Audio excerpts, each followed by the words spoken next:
এখনকার যে সরকার এই জুলাইয়ের ফসল, আমরা যারা বিরোধী দল জুলাইয়ের ফসল, কিন্তু আফসোস অনেকেই উপকার ভুলে যান, স্মরণ থাকে না।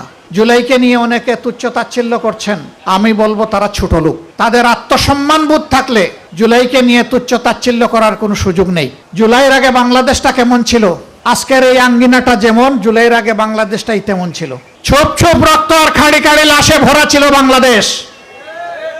অসংখ্য মায়ের বুক খালি করা হয়েছে, মা বাবার সামনে থেকে ঝাপটা দিয়ে তাদের তরচাদা সন্তানকে তুলে নেওয়া হয়েছে। সেই সন্তান আর মা বাবার কাছে জীবিত ফিরে আসে নাই। কারো লাশ ফিরে এসেছে, আর কারো লাশের অপেক্ষায় এখনো তাদের মা বাবা আছে।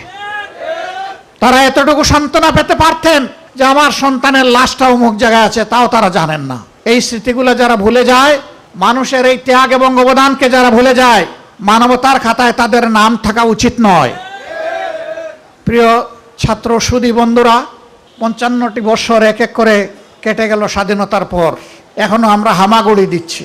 ভালো একটা শিক্ষা আমাদের সন্তানদের হাতে তুলে দিতে পারলাম না। একটা সুশৃঙ্খল শান্তিপূর্ণ সমাজ এবং নিরাপত্তা আমরা জনগণকে দিতে পারলাম না। একটা টেকসই অর্থনীতি আমরা গড়ে তুলতে পারলাম না। রাষ্ট্রীয় কোনো প্রতিষ্ঠানকে আমরা মর্যাদায় অধিষ্ঠিত করতে পারলাম না। গরিব দুঃখী মেহনতি মানুষের কপালের ঘামের ফুটা আমরা দূর করতে পারলাম না।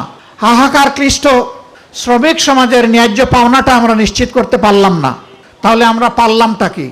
আমরা পেরেছি কানাডায় বেগমপাড়া গড়ে তুলতে পেরেছি।